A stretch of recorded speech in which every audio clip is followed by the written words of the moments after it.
Remember, John, before we went to Paris, we were both foreign ministers back then, and we were, yeah.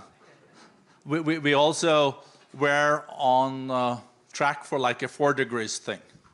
After Paris, I think it was reasonable to think that we at least could make it 3 degrees. Of course, the goal was 1.5. After Glasgow, I think we were more or less on track to 2 degrees.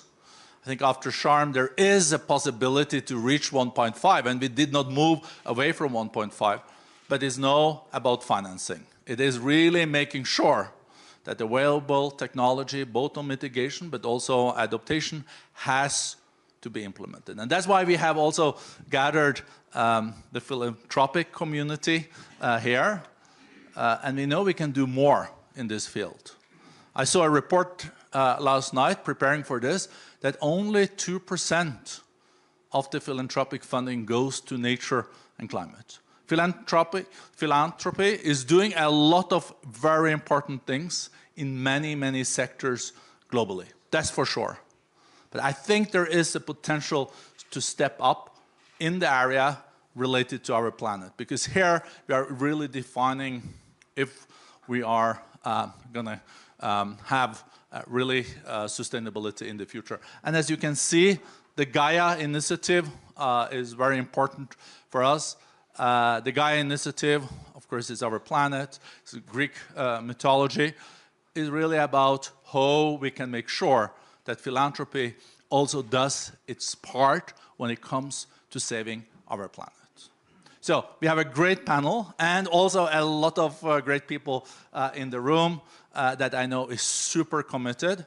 I couldn't think of anyone, and I mean this from the bottom of my heart, that could introduce this topic better than Secretary John Kerry. John, you have been so committed to the environment, oceans, climate, and even as Secretary of State in the US, where there is a lot of geopolitics, we know that. It's not a lack of that still.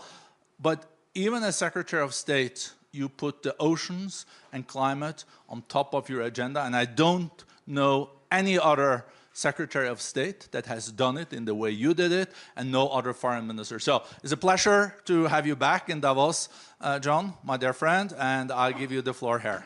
Thank you. Well, I don't need that. I don't need that. Is that correct? Throw this away. I'll take it back. Or maybe give it to Mark. A genuine passing of the electronic baton.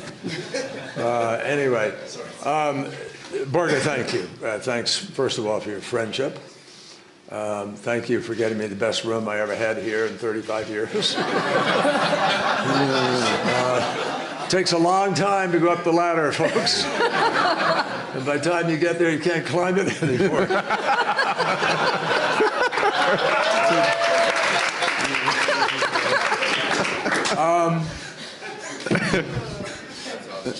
So it's not May, that's for sure. But it really is important to be here. Let me try to settle down here and focus on the task at hand if I can. And I'm privileged to share a few thoughts with everybody here. I sat up last night. My daughter is here. She does a lot of work in health. And we met up last night. We're sitting there talking, you know, so how do we change the way people are thinking about this and talking about it? And why is it that allegedly wise, adult human beings, CEOs, some of them, United States senators, some of them, a whole bunch of folks, want to ignore science and want to ignore mathematics and want to ignore physics and somehow cannot bring themselves to do what we need to do?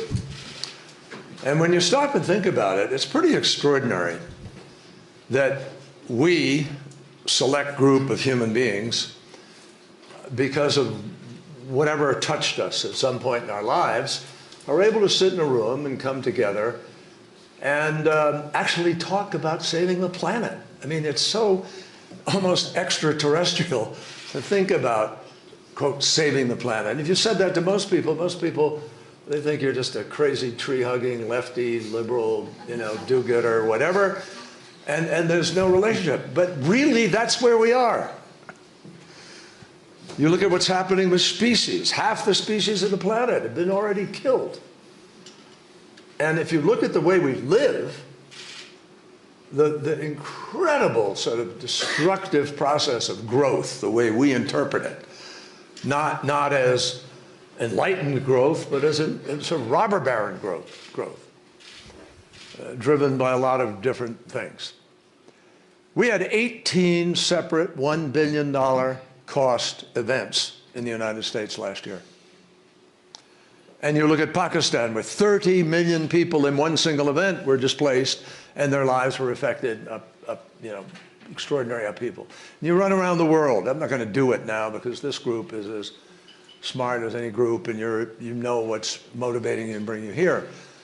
But damn it all, we have to find a way to get really serious about bringing the corporate world on board around the world. Mark, thank you for you and a whole bunch of folks who have been just brilliant leaders in really laying this out. That's not a throwaway thank you. It's making a huge difference. I'm thinking for the first time in the last years, because of what Berger just said about we were somewhere around 3 degrees, 3 to 4, maybe higher, when we went to Paris. And we're not now. So there's a, on the one hand, on the other hand, life that we're all leading right now. On the one hand, the destruction is unfathomable. Flooding, it's just amazing, not just in California, but Nigeria, Uganda, Mozambique, and different places. And somehow we leaders, to lead, have got to be able to bring folks to the table and organize ourselves around real things that are really going to make the difference now, that tip the balance from this on the one hand, on the other. We have to make it on, here's where we are. Here's where we're moving. It's all excitement. It's all a brilliant possibility, set of possibilities because of where technology and creativity and civic efforts and the marriage of young people who want a future with folks like you here who are, close to young still, but moving on. The reality is, folks, that this is the time where we have to get it done and make it all meaningful. Now, the private sector is stepping up rather remarkably, to be honest with you, but not yet even at the level we need to be. Let's face it. A whole bunch of companies in the world have chosen to say, oh, I'm going to be net zero by 2050. And you and I, we know they don't have a clue how they're going to get there. And most of them are not on track to get there. So this on the one hand, on the other hand world we're living in is where we came out of Glasgow and where we came out of Sharm el-Sheikh. That we went from the possibility that we were heading to 3.5 degrees or more of warming of the planet to 1.8 degrees out of Glasgow. And if you take all the things that were promised in Sharm el-Sheikh and add them to Glasgow, you can get to 1.7 degrees. And I'm sure Fatih Birol will share that with you in one venue or another here in the next days. But we're not doing everything we promised. Nobody. And I think about what the IEA said to us a few months ago, that in order to get the 1.5 and keep it, and by the way, we have not yet lost, there's still a possibility of achieving 1.5. We make the decisions that are available to us. If we treat this for the challenge that it really is, almost like World War II, when we knew that in order to win the war, and we didn't know it in the winter of 1943, but in order to win the war, we had to organize ourselves to take control of the skies and take control of the seas and be able to smash the battlements that had been built along the coastline of France and Belgium and Netherlands and so forth. And we had to get through. We did it. And if you read Paul Kennedy's book, professor at Yale, called The Engineers of Victory, you'll read how this group of mid-level folks were making big, big decisions and implementing them and getting them things done. They weren't caught up in wads of bureaucracy. It didn't take them 10 years. to get a siting plan for a wind farm or for a solar. We can't do that. I was talking with the White House last night with Bruce Reed and others. You know, the State of the Union's coming up, and the president's got to, you know, and I think will because he believes this. We got to move this because that's the only way we keep 1.5 degrees alive. So how do we get there? Well, the lesson I've learned in the last years, and I learned it as secretary, and I've learned it since, reinforced in spades, is money, money, money, money, money, money, money. And I'm sorry to say that. I mean, yes, technology. Yes, exciting new initiatives. Yes, organizing. Winning races politically. I mean, what happened in the midterms in the United States is nothing less than miraculous. And it happened because young people voted. And the second most voted issue was climate. It's a huge deal. But we have to go further. I have said this before, but I say it again. I'm convinced we will get to a low-carbon, no-carbon economy. We're going to get there because we have to. I am not convinced we're going to get there in time to do what the scientists said, which is avoid the worst consequences of the crisis. And those worst consequences are going to affect millions of people all around the world, Africa and other places. Of the 20 most affected countries in the world from climate crisis, 17 are in Africa.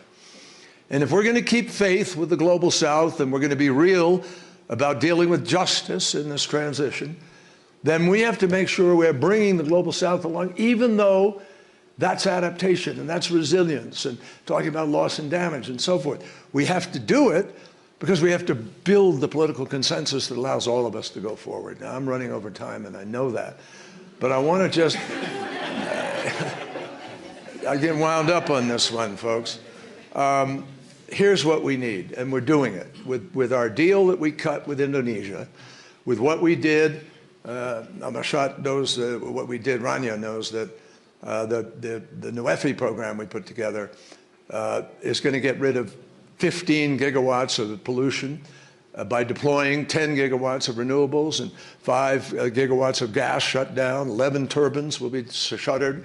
And gas will go to Europe to help it in the context of Ukraine.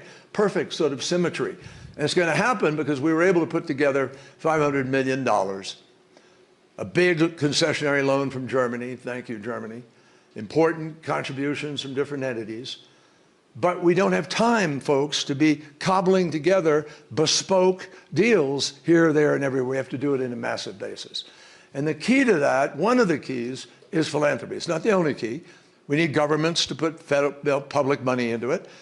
But there is no way to win this battle without. I quickly put the without with the no way to win the battle because someone will edit it and say, Kerry said there's no way to win the battle.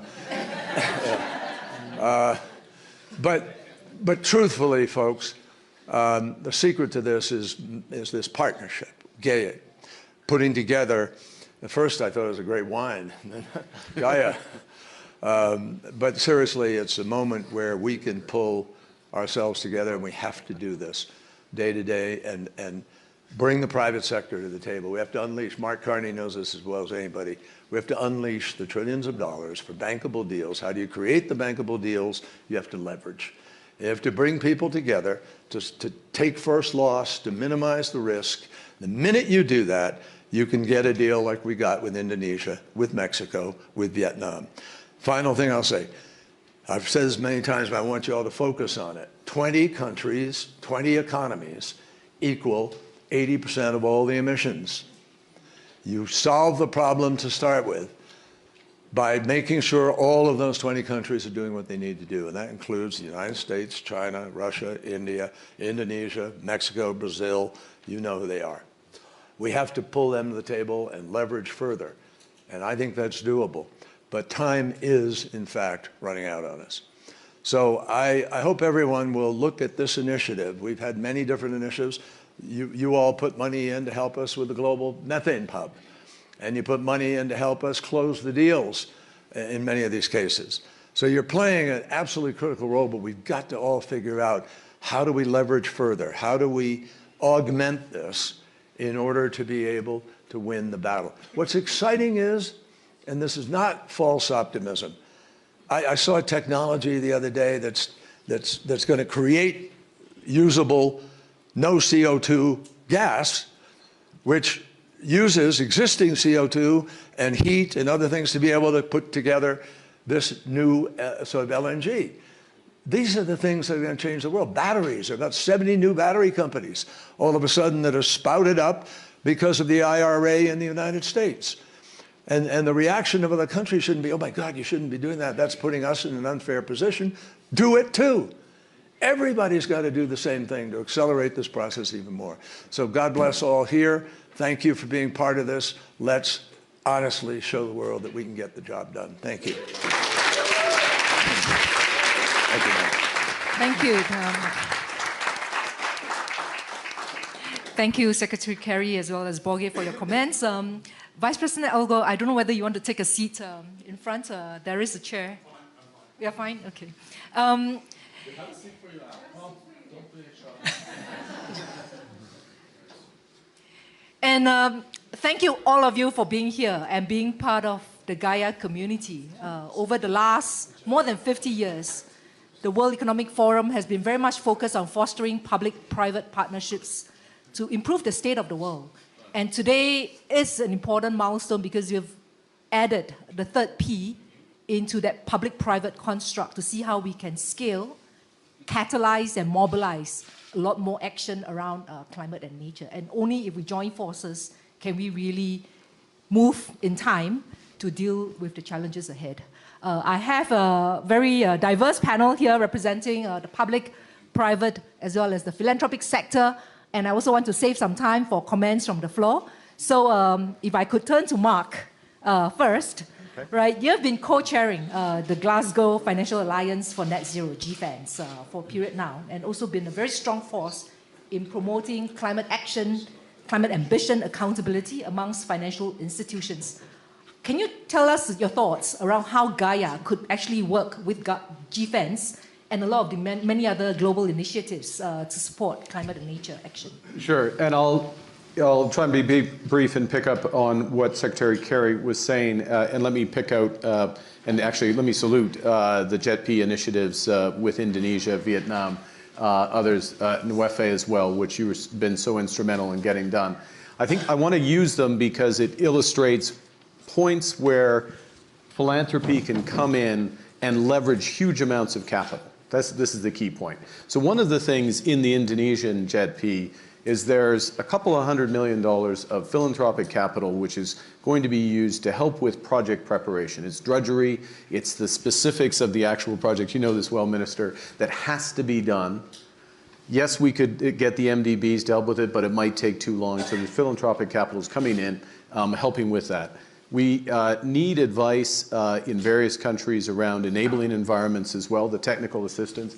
This is measured in relatively small dollar terms, but it unlocks, and to give the examples of, for example, the Indonesian one, it's ultimately a $20 billion financing, which shifts the curve for Indonesia by almost 20% of carbon over the course of this decade. In Vietnam, it's even bigger. It's almost 30% over the course of this decade. So the point being, small amount of money early on, getting the projects ready. That's the first. Second element, and I'm sure we'll get into more detail on this, others will, is around the whole world of carbon credits, biodiversity credits, debt for nature swaps, and the ability to help unlock. We need layers of capital again, to catalyze investments that need to happen to help stop the wanton destruction of our ecosystems. Remember, 11% of emissions last year were from deforestation itself. 11% of total emissions just cutting down. We need to slow, stop, reverse that. And private capital has an important, or philanthropic capital has an important role to help build something that will bring much bigger layers of private capital. Last point, which is that we have a need in all of these situations, and I'm going to defer to the minister because she's been architect of this in Egypt with NWEFE. We need a just transition. These changes bring widespread displacement of workers, impacts on communities. We need retraining. We need on-the-ground assistance there and now. And again, a real role for philanthropic capital. My core point is that these interventions unlock tens of billions of dollars. And I'd like to say that the private sector is going to move in and do them, and maybe they should, but we can't wait. And that was a core point of John's. And actually, in many respects, the expertise resides elsewhere, which is in the philanthropic community. Thank you, Mark. And maybe this is a good time to turn to Minister Rania. You've just came off hosting COP27 in Sharm el-Sheikh. And the underlying or key theme out of Sharm el-Sheikh was fulfilling pledges, WEF. Could you tell us a little bit more about how philanthropy, because I know there's a whole chapter dedicated to the role of philanthropy in the guidebook on just financing. Tell us more about how philanthropy can support the fulfillment of pledges and commitments. Thank you very much, and it's great to be here and see everyone after we had meetings in Sharm el-Sheikh, and I want to thank the WEF for bringing on philanthropy. I remember when we had our panel in Sharm, it was mentioned, you know, the missing P. I said, no, it's a prominent P. And really, philanthropy is a prominent P in the equation. Mark explained that. Something else which is quite important, Secretary Kerry mentioned the Global South and the point of just transition. We won't be able to move forward on our pathways of climate action and development unless we have that prominent P with us. MDBs, everybody knows that the amount of money they provide is not enough when it comes to helping with project preparation, etc. The 2% that was mentioned in the video, I think that if we take a closer look at philanthropic money that goes to agriculture helping farmers, which is adaptation, which is climate, you will find that 2% a little bit bigger. And that is what we need to focus on. For mitigation, there are metrics that we can actually benchmark against. For adaptation, that does not exist.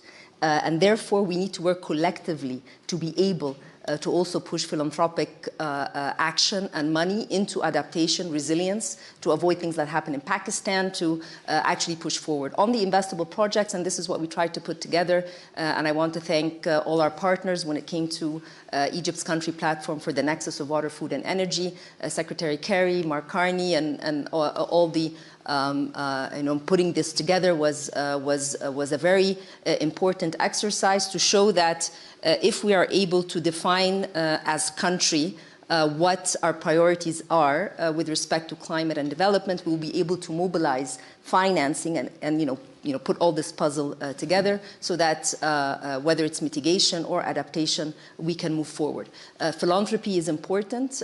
We as governments need to give a compelling and convincing argument. We need to be transparent with the project itself, what is needed. I believe philanthropy and MDBs need to work more closely together, and there's an ongoing debate on how MDBs need to be, you know, redefine their work. And I think there's an element of philanthropy contribution coming in there, both in terms of work on the ground, but also maybe in projects which are defined as important for governments, given their work with different MDBs, there is a way to scale and increase magnitude. Let me conclude by our work on just financing, very, very important. During Sharm el-Sheikh, with GFANs, with the private sector, with philanthropy, we put together the Sharm el-Sheikh guidebook for just financing. And as you mentioned, there's a chapter on philanthropy. We had Rockefeller with us and other philanthropists. And there we have a whole chapter on capital providers, what are the ticket sizes, what are the risks that are being taken. So we need during this year, as we're still presidents of COP, it didn't end in Sharm, it started in Sharm, to try and roll out the discussion around the different findings here. This was a collaborative effort. So 2 points, the just financing and also country platforms, so that we are addressing both mitigation, adaptation as fast as possible, and the prominent P, we keep on pushing the message. Thank you. Thank you, Minister Rania. Indeed, for Gaia, it's about growing the pie. So we encourage and mobilize more individuals, institutions to come forward to champion climate and nature. It is also not about diverting funds away from social causes and other activities, but it's how we can integrate climate-nature considerations when we are giving. And finally, is around how we can be more effective in this giving to link this mighty P with public-private action so that we can move at speed and scale. I want to now turn to Desmond, who is the CEO of Temasek Trust. And you've just launched the Philanthropic Asia Alliance to look at mobilizing more philanthropic action in Asia. right, is obviously a very important region because there is growing wealth in Asia, and also that this is also a region where there is a lot of scope for climate action. Can you tell us a little bit more about your plans forward? How do you intend to, mobilize more institutions to step forward and also to deploy, working through the Gaia platform? Well, first of all, thank you very much, Kim Hui, for inviting me to be part of this very distinguished panel. You're correct to point out that there is massive challenge and also massive opportunity in Asia. I think if you look at the size and magnitude of what we're talking about, we know that Asia is home to 60% of the world's population. It accounts for 42% of global wealth. At the same time, of course, it's also responsible and accounts for more than half of global emissions. And I think if you were to look at the Global Climate Risk Index, the estimate is that almost 2/3 of most climate vulnerable countries lie in South Asia and Southeast Asia. So it's a severe concern for everybody in Asia. In fact, the Swiss Re Institute, I saw one of their scenarios which postulated that if we were to look at the collective Asia GDP, the assessment is that this would shrink by 25% over the next 25 years if nothing is done about climate change. So these are huge, complex challenges for us to solve. We know that no one can do this alone. We also know certainly not to the kind of scalable impact that is much needed if we're all to combat climate change, is what Secretary John Kerry said, in a race against time. So what we're looking to do at Temasek Trust is we believe that collaborative philanthropy is crucial to bring together public, private, and the philanthropic sectors to address the more systemic, structural, environmental, and social challenges, which is why we set up what we've called the Philanthropy Asia Alliance last September. This is intended to pool together collective resources and expertise with the view to catalyzing comprehensive solutions to prime Asia as a force for good. It's an action-oriented alliance, and we're now actively reaching out to like-minded partners from across the world, not just in Asia, to try and come together as a coalition for that kind of change that we would like to see in Asia.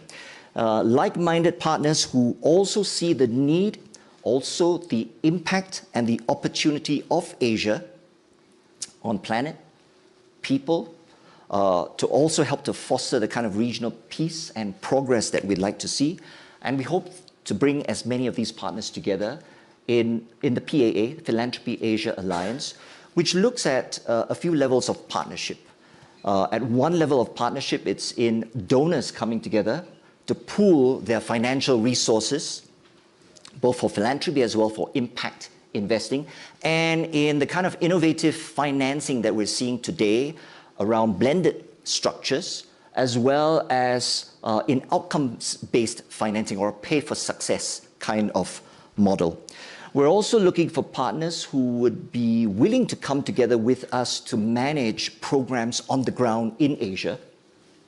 And certainly we're looking to see how research, knowledge, expertise can come together in this alliance to help us to enable the kind of capabilities and change that we'd like to see.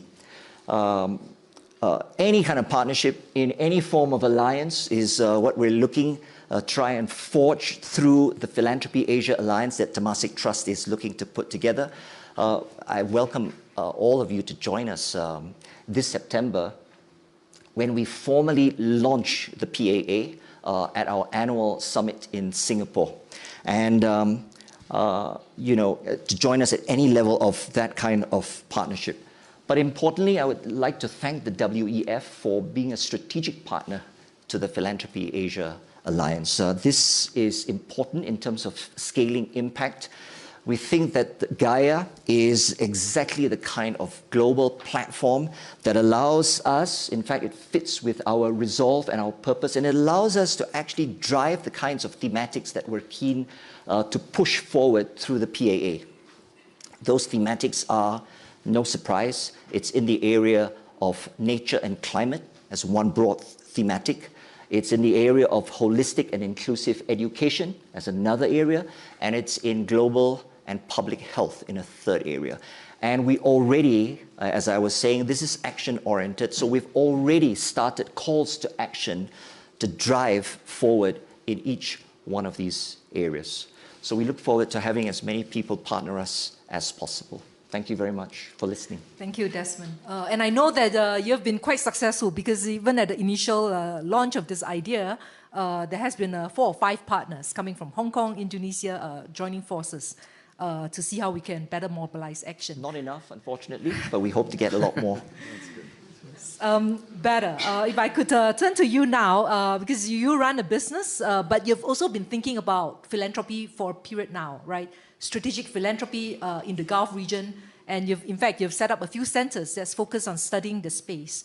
I know you've also recently been appointed as the COP28 champion for corporate as well as the philanthropic sectors. Can you tell us how Gaia can help to scale efforts in the Gulf region and beyond, and also your plans, and give us a bit of a preview on what we can expect at COP28? Sure, thank you. So just a quick disclaimer. Unlike many people in this room, I'm not an expert on philanthropy nor climate change. I'm a good student of both, but I am a staunch believer in the catalytic potential for philanthropy to really move global systems to address all challenges really facing humanity and our habitat.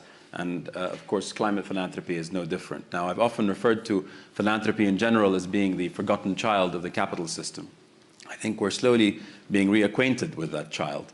But that child is all grown up, and so we've got to stop treating it like a child. And I get frustrated when I hear that philanthropy on the whole, you know, it's nice, it's good, it feels good, but it's not going to move the needle because it's relatively small. First of all, on the quantum, it's not small. As we know, it's well north of $1 trillion a year. Could well be double that or more if you consider all the philanthropy we're not counting or we're not measuring. Which, again, to put it into context, is 5 times global ODA. So it's not small, but leaving the quantum aside, the quality is really where, as Mark was referring to, is really where it matters. And its nature of obviously being more nimble, more patient, more risk tolerant, and more equitable. Strategic philanthropy is where it's going to drive that multiplier effect in partnership with business and government. So in many respects, I think climate philanthropy can be that glue that binds together business, government, civil society towards better outcomes in furtherance of our climate and nature goals. Now, just something to mention on the emerging markets, because it was mentioned, of course, including by Secretary Kerry. As we know, emerging markets today, the climate philanthropy within emerging markets is relatively low. For various reasons, probably a fair bit less than the 2% global average. But we do know, of course, that these markets are going to bear the brunt of the climate crisis. And so in many respects, the climate challenge will be won or lost within these markets. But I am optimistic that we're seeing great change in these markets. And I think we're at this inflection point now for a number of reasons. First of all, I think much greater institutionalization of philanthropy across emerging markets. That's a very positive trend that is happening. Secondly, I think this generational transfer of wealth, huge, that's taking place not just globally, but within Asia alone, we expect $5 trillion or more to be transferred from one generation to the next. And this is to a generation that's far more attuned to both the risks and the opportunities associated with climate action. And third, I think, is a general awareness globally, but also in these markets, of the interconnectedness of the climate challenge, really addressing challenges within all our systems: health, food security, national security, of course,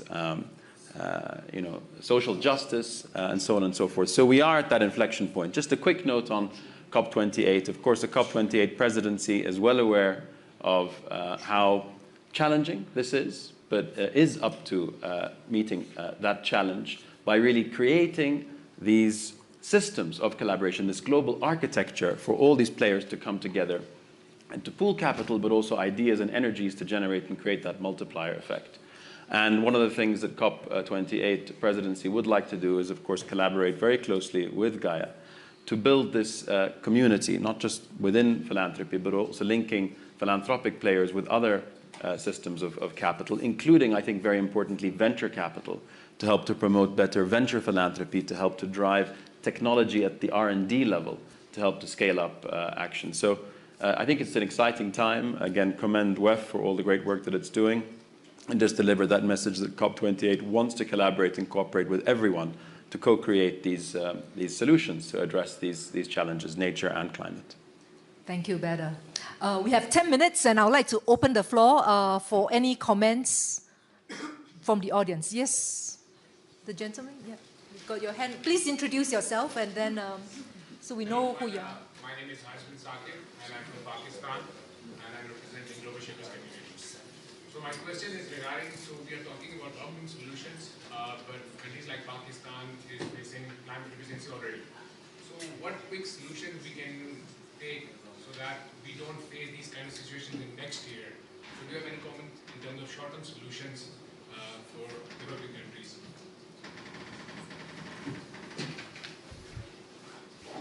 Any reactions from the panel? Solutions to prevent situations like... Adding further, because while we are talking, flood passed 5 months ago, but there is still water over there, the people are still living in camps, people are still living in shelters. So we need to be prepared for another flood in coming years. So we need to come up with solutions, we need to have post-disaster management solutions so that we are better prepared. So I just want to know a quick solution for this. If I can just say that during COP27, one of the breakthroughs was a loss and damage trust. And we need to expedite the financing that goes into loss and damage, because this is one example where certain areas in Pakistan are lost, and therefore there needs to be an expedited push forward. But again, there were so many pledges made a while back. If countries had done adaptation projects to protect from these climate disasters, we wouldn't be in that situation. So I think we just need to push further and further the message and try and be more fast with all these initiatives in terms of implementation. I'll just say very quick, I mean, the question proves the point that the resources are wholly inadequate. The speed of deployment is wholly inadequate. And I would say as well that the scale of understanding, or the granularity of understanding of future disasters, is still inadequate. In other words, we are more and more precise and sophisticated, if you will, on mitigation and the pathways on carbon and the mapping to outcomes.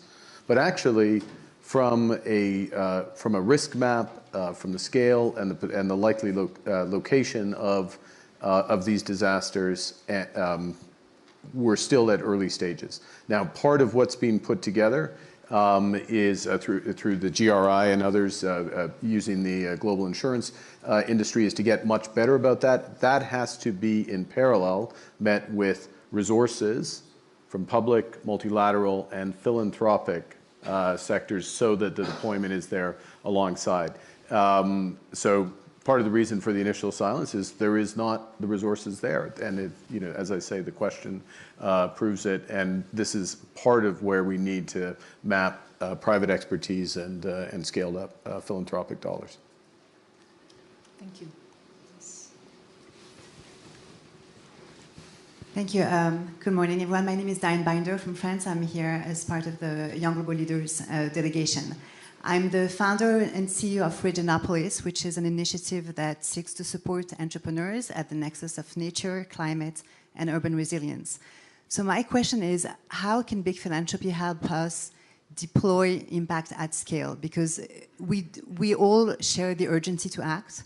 We don't want to hear yet other commitments of big money being deployed on climate action and nature preservation. But most of the efforts is actually borne by entrepreneurs. So we are actually, with Regionopolis, creating an alliance of implementers so that we can have bigger money from philanthropists to help us deploy at scale. But my question is, like, how can you help us? How can you help entrepreneurs have an impact? Thank you.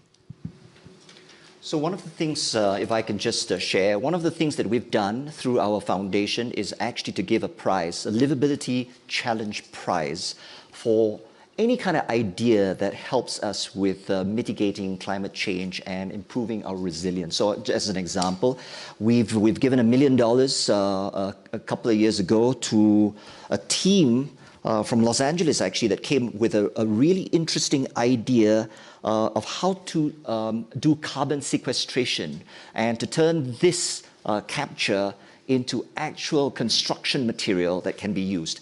And you know, with the $1 million prize, that's only one part of the spectrum. There are a whole lot of other respondents who came in to that livability problem statement and challenge. And those ideas, not just this particular winning idea, those ideas were picked up by venture capitalists who are interested in scaling this.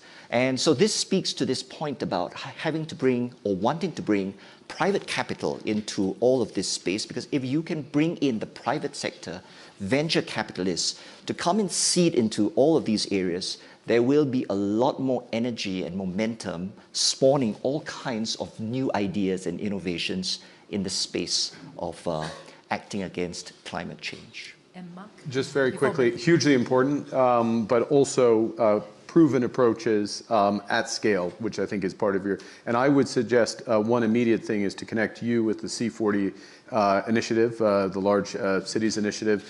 There's important philanthropic capital behind it. I will offend people if I don't name all of them, so I won't start on the list. But this is part of the point which I think Gaia can help with, which is to pool and amplify like-minded initiatives in order to have the impact that you're looking for.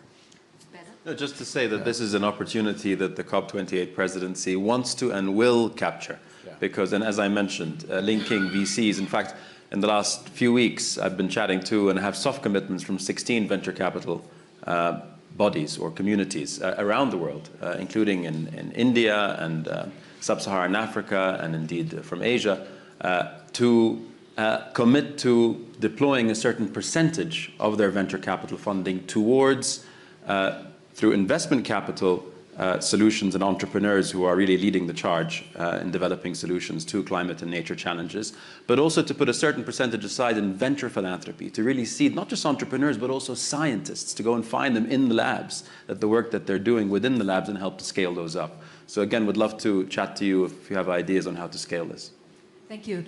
We are running out of time. I'm sorry about that, but I'd like to invite Neely Gilbert, who is our young global leader. She's also the chair of, of the investment committee for the Rockefeller Fund, to give us your closing remarks. Great. Thank you. Thank you. Thank you all. Thank you all for being here and for the launch of this important initiative. When we first came together at Davos in May and we started to talk about the vision for Gaia, one of the things that I shared was David Rockefeller's vision for strategic philanthropy, which he bequeathed to the David Rockefeller Fund when he formed it. Two things. Philanthropic capital should take risks. This is essential risk capital for seeding the vision for the future of the world that we want and need. The second thing is that we have a moral responsibility to use philanthropic capital to find leverage in driving changes and outcomes for the way forward. And Gaia reminds us of both of those critical principles. As we begin the annual meeting with the theme of collaboration in a fragmented world, the concept of how different forms of capital can come together to drive greater outcomes, whether it's public, private, philanthropic capital, is so important as a vision for how we can move forward on our critical goals in a time of challenge.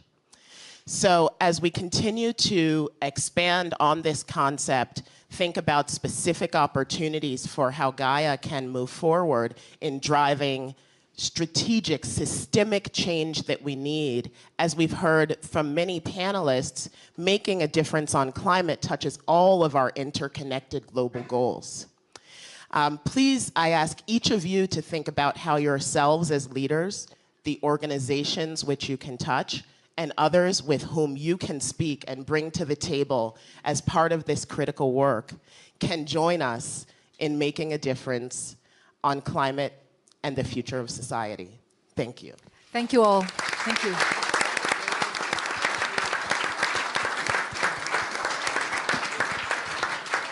Thank you all for being here, and I wish you a very good morning and good day ahead.